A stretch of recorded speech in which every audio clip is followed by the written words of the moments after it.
You ask Tiger to calculate. This deals with linear inequalities with one unknown. The final result is x greater than 4. Let's solve it step by step. Group all constants on the right side of the inequality. Subtract 15 from both sides.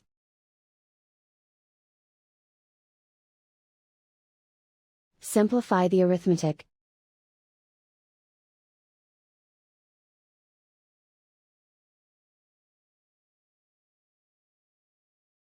Isolate the x. Divide both sides by -4. Whenever you multiply or divide by a negative, reverse the inequality sign.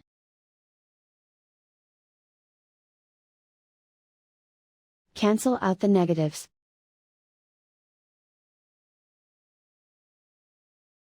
Simplify the fraction.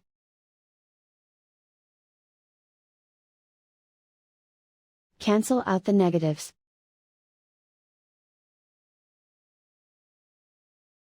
Find the greatest common factor of the numerator and denominator.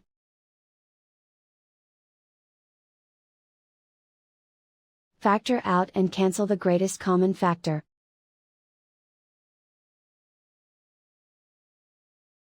Plot the solution on a coordinate grid. And so the final result is x greater than 4.